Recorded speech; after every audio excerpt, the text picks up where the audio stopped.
Good morning and welcome to Morning Scoop for Sunday, August 1st. This is your daily Buckeye fix. I'm Tom Orr. The Minnesota game is in 32 days. The game against Michigan in 118 days.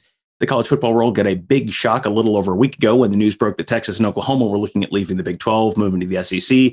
That there has been quite a bit of progress on that front since then. And, it took all of about 6 seconds for people here in the Midwest to start asking the question, what's the Big 10 going to do as a response? My guest today just wrote a really fascinating column looking at all the different possibilities and how they could play out. He is Bill Bender of the Sporting News. Bill, thanks for joining me. Hey, thanks for having me on, Tom. How are you?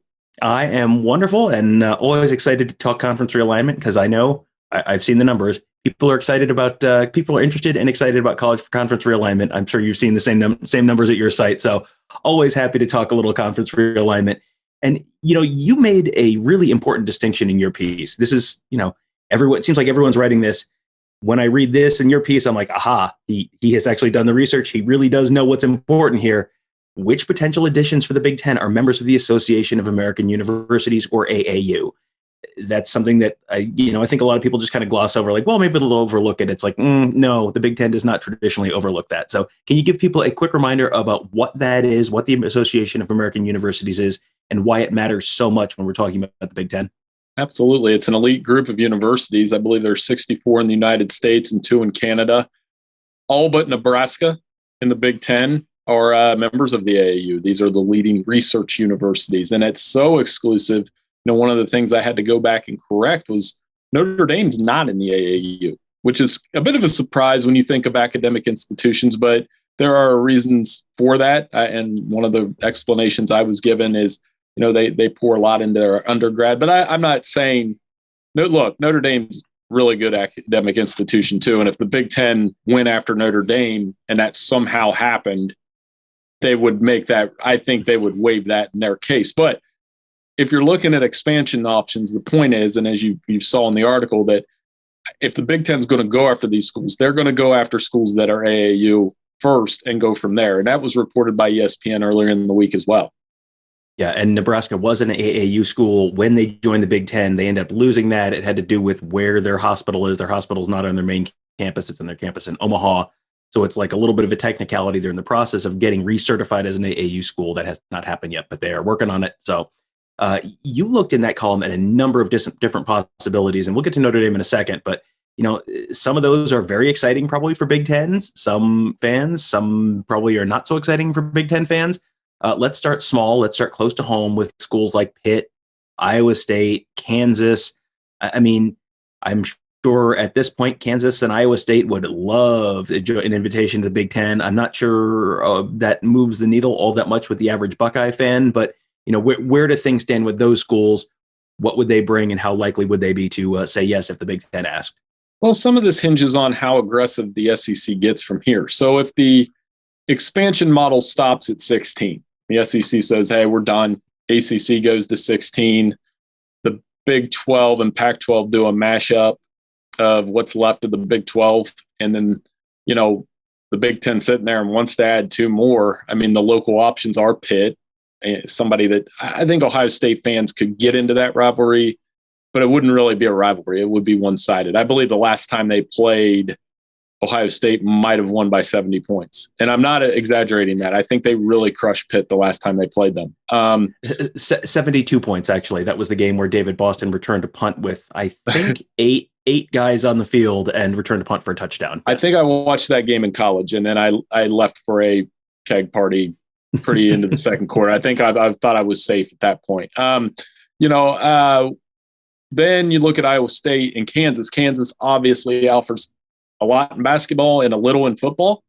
Iowa State would love it for the Iowa rivalry, and the football program has come along. But again, like you said at the top, anybody on this side of the Big Ten, and by that I mean the East Division, they're not going to look at those options and have very much excitement. And that to me, I don't know about you, Tom, but that feels a little bit like adding for the sake of adding.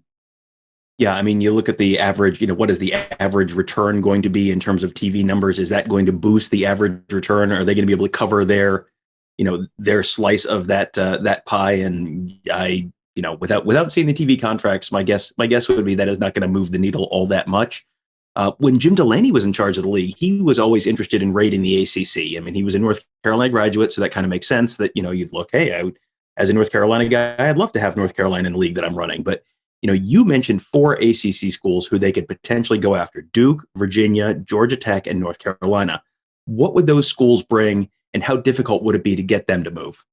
Well, I mean, this would hinge on, again, if the SEC was to say, okay, we're going to go after Clemson and Florida State and Miami, non-AAU schools, but have it, create their own Southern Superconference of football, so to speak, then the Big Ten could counter and go after some of those AAU schools. North Carolina and Virginia are excellent academic institutions with awesome basketball brands as well. North Carolina's football's gotten better with Mac Brown, and I think that'll continue. Duke, obviously, same. And Georgia Tech's just in that unenviable position of being in the same state of Georgia, but I would be quick to point out that they have won a national title in 1990, which is more recent than Notre Dame in 88 and Penn State in 86. So, and Georgia, as I'm sure Georgia fans remember.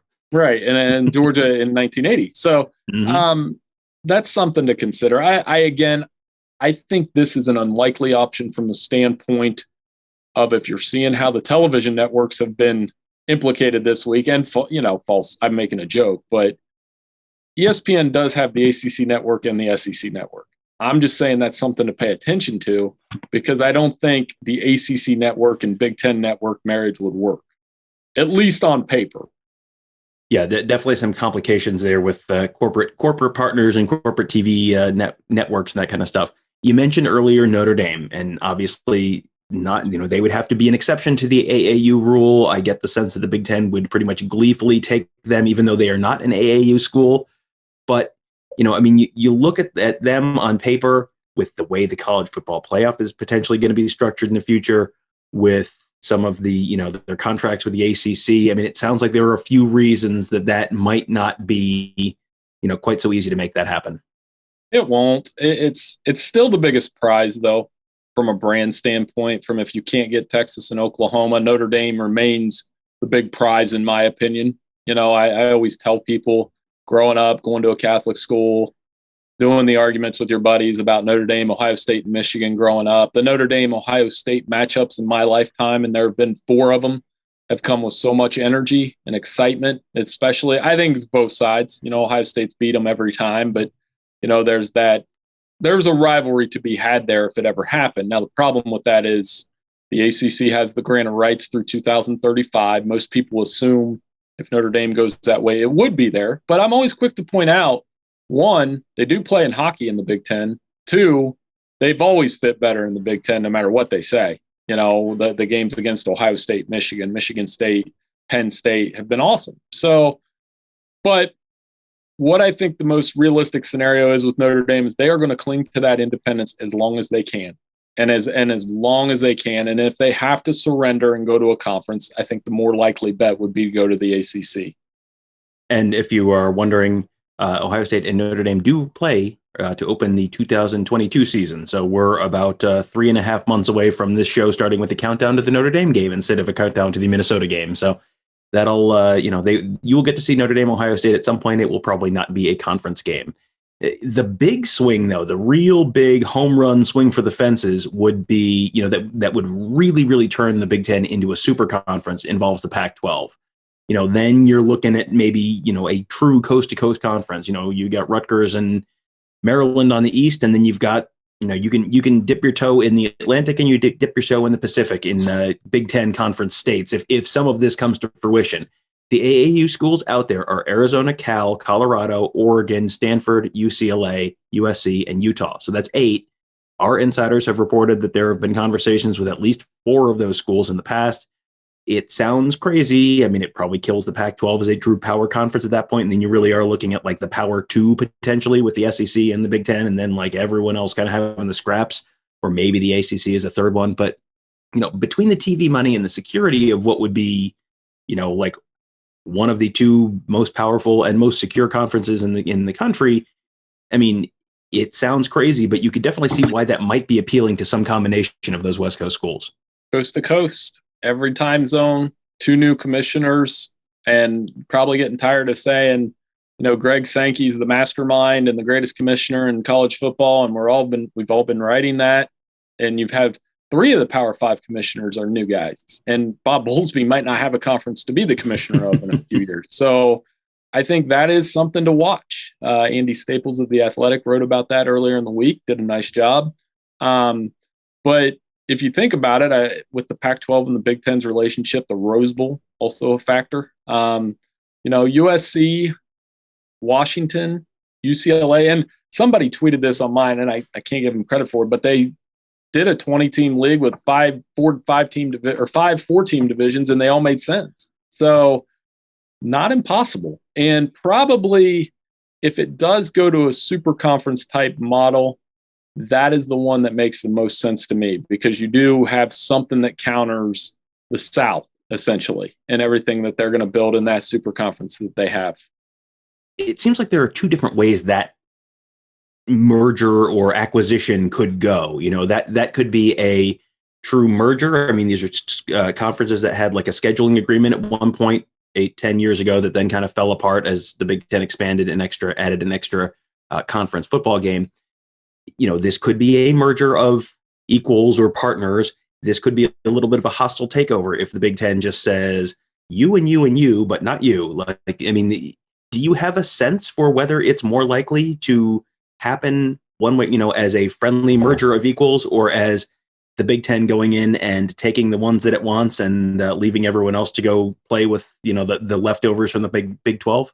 Well, the leftovers are the big question now. Is like, there are going to be some feelings hurt if it goes to super conferences. The 8 schools left in the Big 12 or however many number it is, are feeling that now. I mean, places like Oklahoma State and Baylor and Texas Tech that have had some really nice shining moments since the BCS era. I mean, I remember watching Michael Crabtree score a touchdown. I've seen Oklahoma State get on the cusp of a national championship with that Brandon Weeden team. And Baylor obviously has had some highs and some really highs and some really lows. And I'm putting that as bluntly as possible. So, I mean, those are the schools that are going to get impacted. And I guess my big question now, Tom, is if we do go to this super conference model, is it going to be 2 conferences and just be like AFC, NFC, but college football? Is it going to be 3?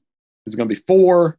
And I think that's where some schools, and including the group of 5, there's going to be a lot of hurt feelings because that's the way it is. And that's probably the downside of all this movement that could happen from the Oklahoma-Texas move to the SEC.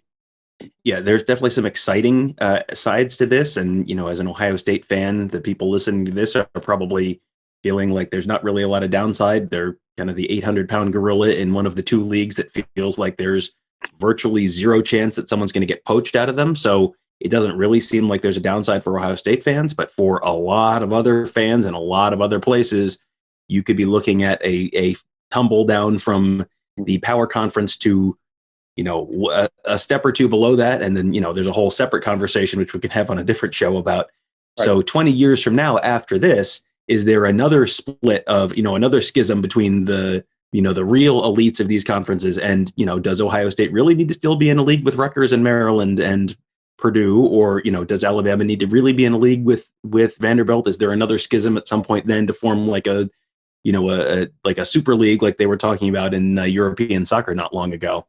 From that, which is kind of the crazy pie in the sky 20 years from now, what is that going to look like, to the last possibility you discussed, which was definitely the least exciting. I'm not, no offense, I'm just going to say, let the Big Ten sit back, let the dust settle before moving, just kind of, see where the chips land, and you don't obviously want to rush into something, make a bad addition, because once you have a team in there, it's going to be hard to get them out.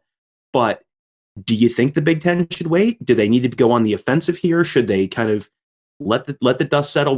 What would you do? Is that a good idea to you, or do they need to be a little more aggressive than that? I think they need to be picky with their next move. I'm not, sitting back to me means don't do something in a rush.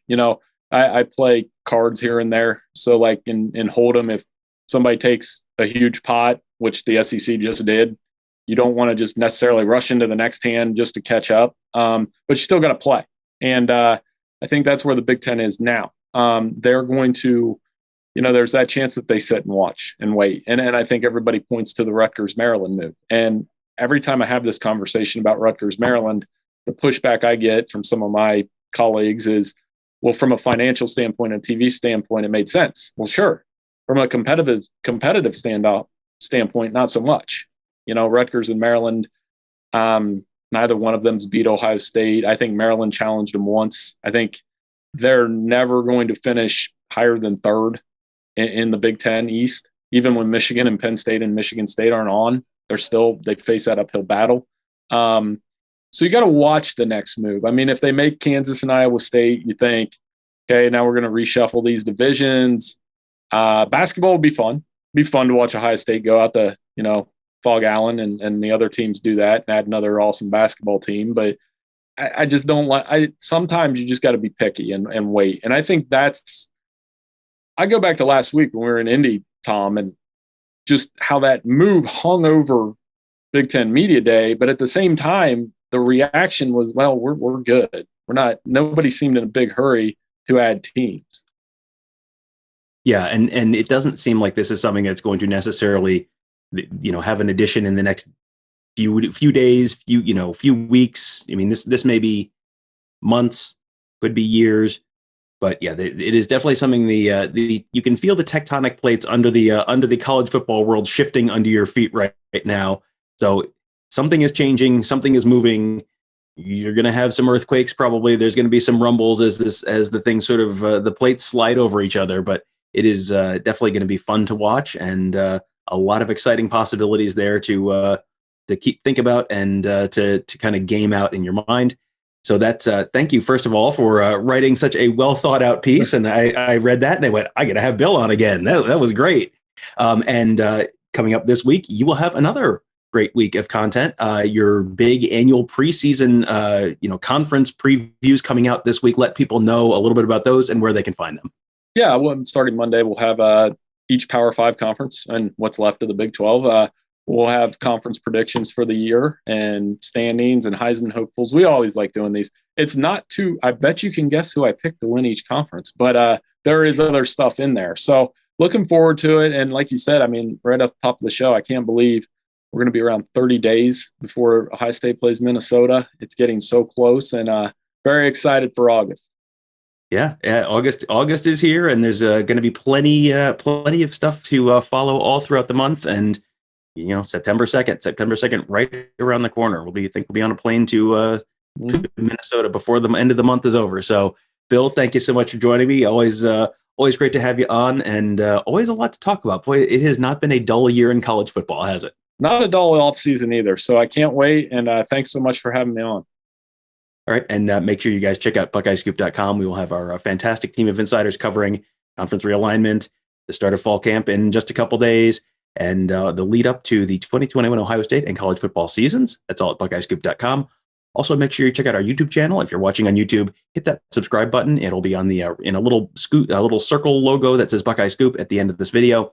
Just hit that circle logo. That'll subscribe you, and then you get notified every time we post a new video. We do a lot of podcasts. We do a lot of player interviews, coach interviews, pregame shows, postgame shows, all sorts of stuff, highlights of high school football. It's all at youtube.com/Buckeye Scoop. All you have to do is subscribe, and you get notified every time we post a new video, so you never miss a thing. Thank you guys for joining us. Have a great day. We'll talk to you tomorrow.